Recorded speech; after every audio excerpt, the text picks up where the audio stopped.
Besides fostering such wrong beliefs, many people also have doubts about the possibility and the ability of Allah to provide just and fair recompense for all the actions in this worldly life. They ask how Allah can see the sins committed secretly by us, how He can hear the words spoken by us, how He can show us the deeds committed by us in this world and thus establishes our guilt. In spite of the fact that in these modern times there is ample evidence around us to prove that the warnings of Allah are absolute facts and not hollow threats, the present generations appears to have more doubts in these matters than the earlier generations. Once Umar ibn al-Khattab radiallahu anhu happened to see a person in a very disturbing state of mind.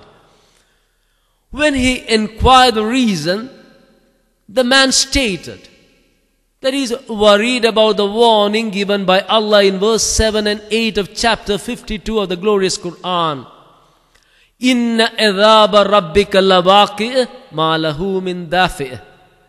Definitely the punishment of Allah will indeed come to pass. None can avert it.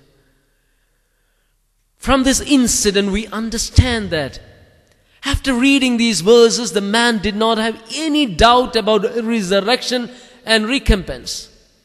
In fact, thanks to the tremendous scientific and technological progress achieved in recent years, man gets better opportunities to understand and believe that the warnings given in the Holy Quran are real. Let me try to illustrate this point through some examples.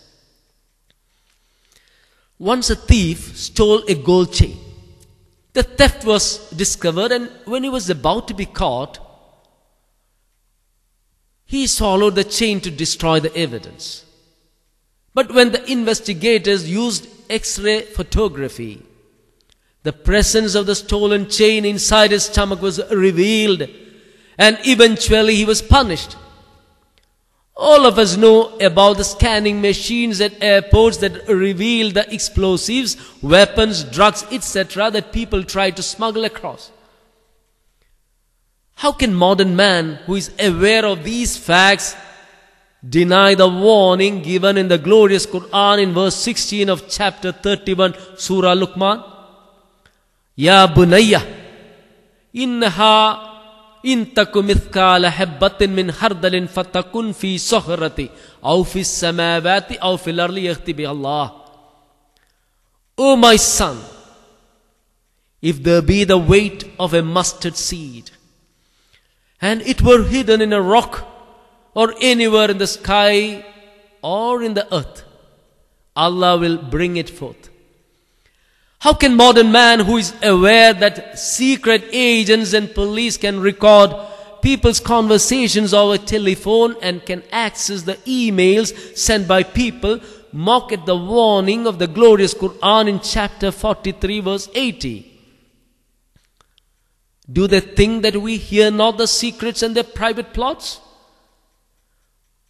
How can modern man who is able to get any information about anything from the internet at the click of a mouse ridicule Allah's claim that He is aware of even the most trivial of your thoughts, intentions and deeds as stated in the glorious Quran chapter 2 verse 137? وَهُوَ السَّمِيعُ الْعَلِيمُ. He is the all-hearing, the all-knowing. There are many people who make fun of the belief regarding angels recording our deeds, saying that if angels do record all our deeds, then it will need billions of books. How can they mock at this belief at a time when they themselves carry in their pocket flash drives which are capable of storing such a large amount of data contained in innumerable books?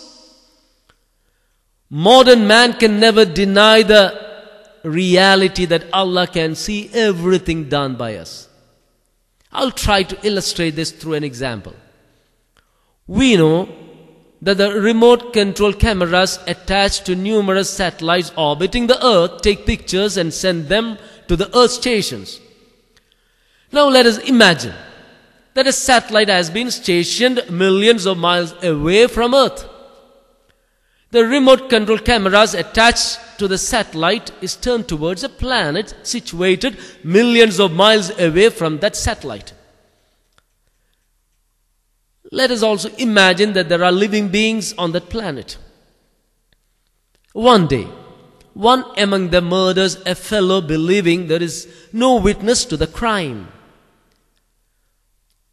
But the satellite cameras capture the murder scene, and its photographs are sent down to earth and are seen by people on earth who are millions and millions away from that planet. If this is possible for man, can such a thing be difficult for Allah, who has created the universe and everything in it? Through various search engines like Google Earth, now we are able to see on the computer every nook and corner of the earth and even locate our own houses. There are cameras attached to satellites which can penetrate concrete barriers of houses and buildings and take pictures of people and things inside the buildings. If this is possible for man, then it should be easier for Allah. Yet there are many amongst us who doubt that Allah can see everything that we do. How can modern man, who takes pride in the above mentioned achievements of science and technology, deny the fact that our actions are being recorded for future generations? In many major cities of the world, cameras are placed at traffic junctions to keep track of traffic offenses. Many a driver who violates traffic rules denies the charges when apprehended by the police. But when the police show the replay of the video recording of the violation, the driver has no other option but to plead guilty and accept the penalty for the transgression. Similarly, we have heard of incidents like a thief who stole ornaments during a wedding ceremony, being caught afterwards when the video recording of the ceremony was being viewed. How can modern man who witnesses this kind of incidents deny the warnings in the Quran that on the day of judgment, Allah will make the eyes, tongues, hands, legs and skin to be witness to the sins committed by each of them?